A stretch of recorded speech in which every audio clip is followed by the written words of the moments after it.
Assalamualaikum warahmatullahi ta'ala wabarakatuhu. I am Hannah Managdanan Ding, and for today, we will discuss a topic about prohibited degree of marriage. Marriage in Islam. Islam, unlike other religions, is a strong advocate of marriage. There is no place of celibacy in Islam, unlike the Roman Catholic priests and nuns. The Prophet ﷺ said, "There is no celibacy in Islam." The Quran says about marriage,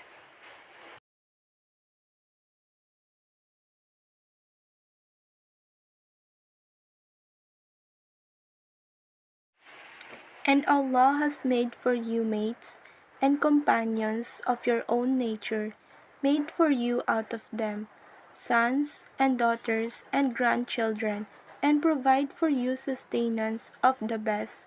Surah Nahl, verse 72.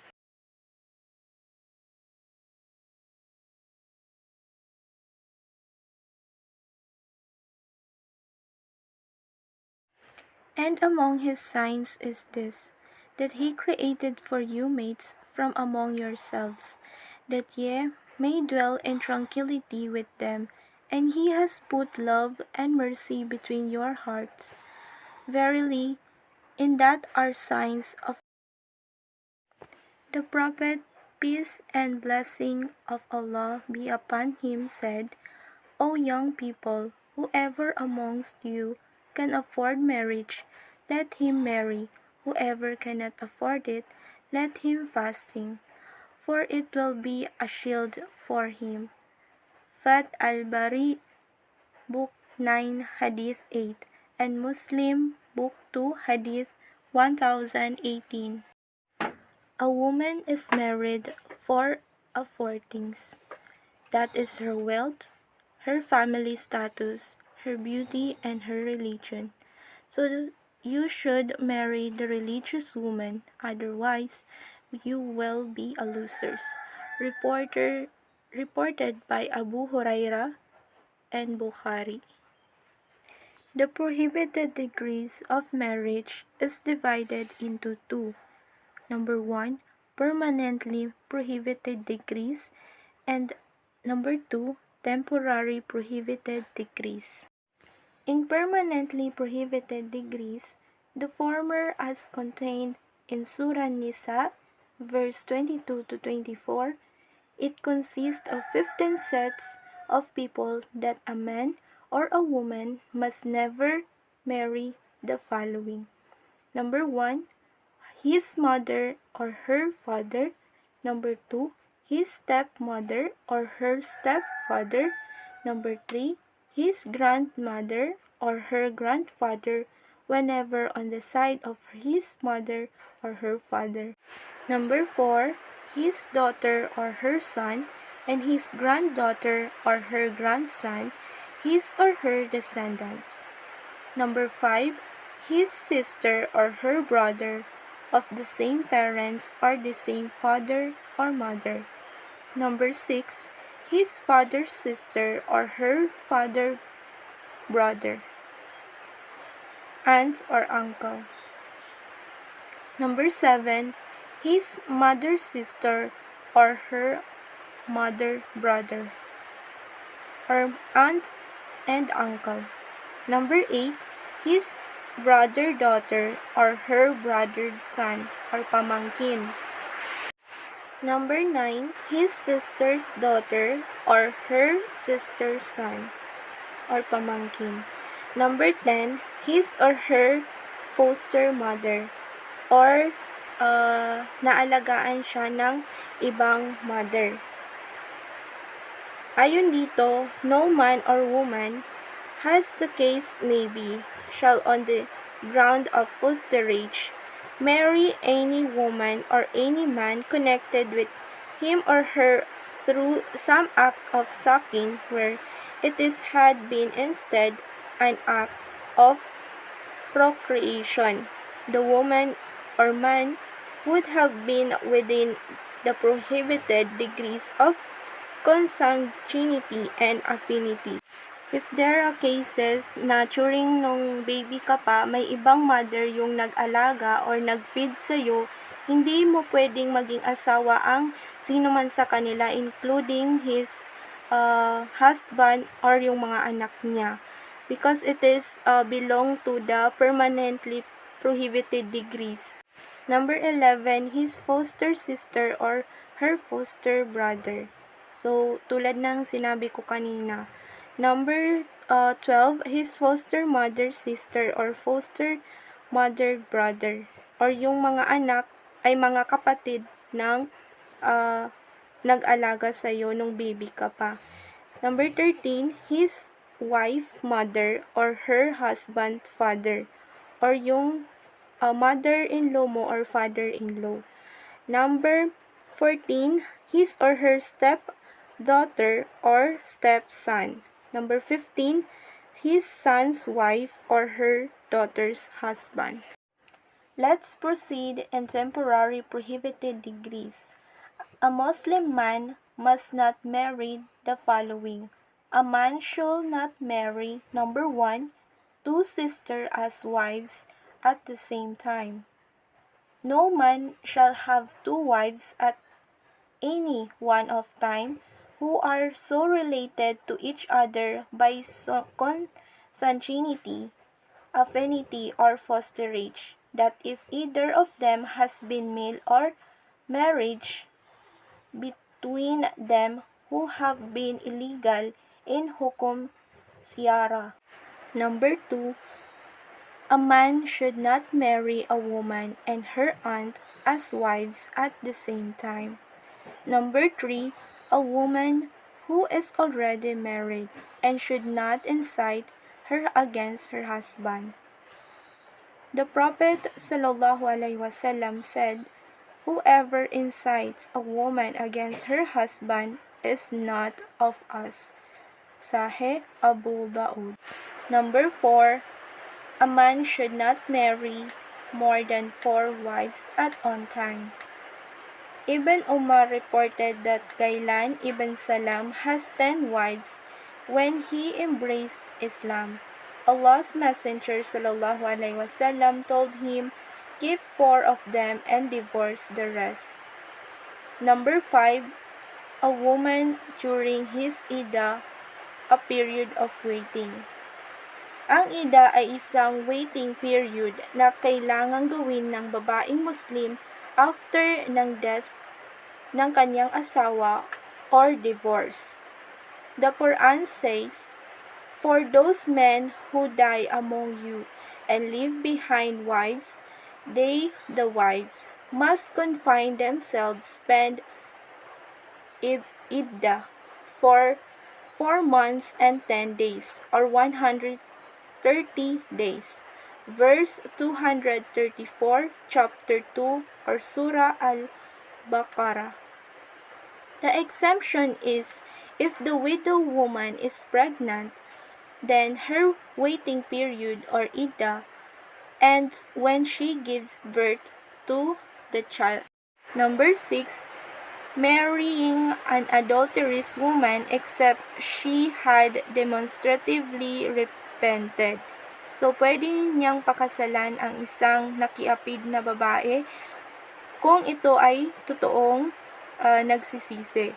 Number 7, marriage is the state of ihram is temporarily prohibited until after the ihram. Muhrim, one who is the state of ihram, is forbidden to marry and the disapproval of giving the proposal in these states. Magiging temporary prohibited ang isang marriage kung meron pa ring disapproval. So, madiscuss natin yan sa marriage condition. Marriage conditions. Before magpakasal, kailangan mo nang may follow ng dalawa ang mga conditions para totally halal ang kanilang kasal at hindi mahulog sa zina. A woman is not prohibited to the man as mentioned before. A woman chosen by a man should not belong to the permanently prohibited or temporary prohibited. Number 2, approval of guardian or wali of the woman. Number 3, approval of the woman herself on the man to be her husband.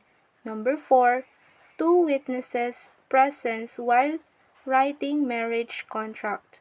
Number 5, people and neighbors should be informed about the marriage or wedding party. These are some obligations of the husband to his wife. Number 1, to protect his wife. Number 2, to maintain her. Number 3, to pay her dowry or mahar to her. Number 4, to grant her conjugal rights so that she does not become unhappy with the marriage. Number 5, to treat her with affection and kindness. Number 6, to allow her to visit her parents. These are some obligations of wife to her husband. Number 1, to look after comfort of her husband. Number 2, to be respectful and faithful to him. Number 3, to grant him conjugal rights at all reasonable times. Number 4, to make herself attractive to him. Number 5, to bring up her children properly. And number 6, to breastfeed her children. Marriage with other religion. The law of Islam allow a Muslim male to marry a Muslim woman, Jewish or Christian woman. This is mentioned in the Holy Quran, Surah Al-Maidah, verse 5. This day all things good and pure made lawful unto you. The food of the people of the book is lawful unto you, and yours is lawful unto them. Lawful unto you in marriage are not only chaste women who are believers, but chaste women among the people of the book. That means Muslim men can marry a woman from the people of the book, like Christians or Jewish. Muslim men cannot marry polytheistic women unless she converts. The Muslim men can marry with Jewish or Christian women, but Muslim women not allowed to marry non-Muslim men. Under Islamic law, if a non-Muslim woman is married to a non-Muslim man and she converts to Islam, the marriage is suspended until her husband convert to Islam. She could, in theory, leave the non-Muslim husband and marry a Muslim one. If the non-Muslim husband doesn't convert, a new marriage is not needed. In Quran said, أيها الذين آمنوا إذا جاءكم المؤمنات مهاجرات فامتحنوهن الله أعلم بإيمانهن فإن علمتموهن مؤمنات فلا ترجعوهن إلى الكفار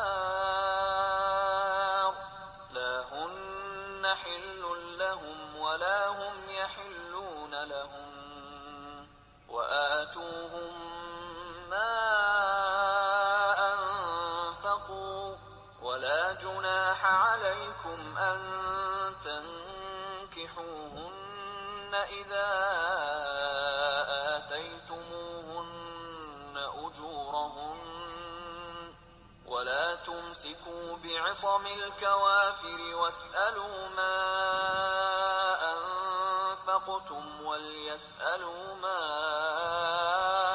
أنفقوا ذلكم حكم الله يحكم بينكم والله عليم حكيم.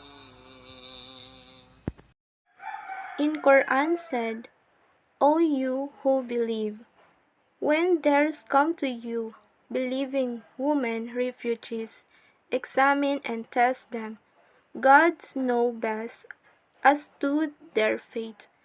If ye ascertain that there are believers, then send them not back to unbelievers.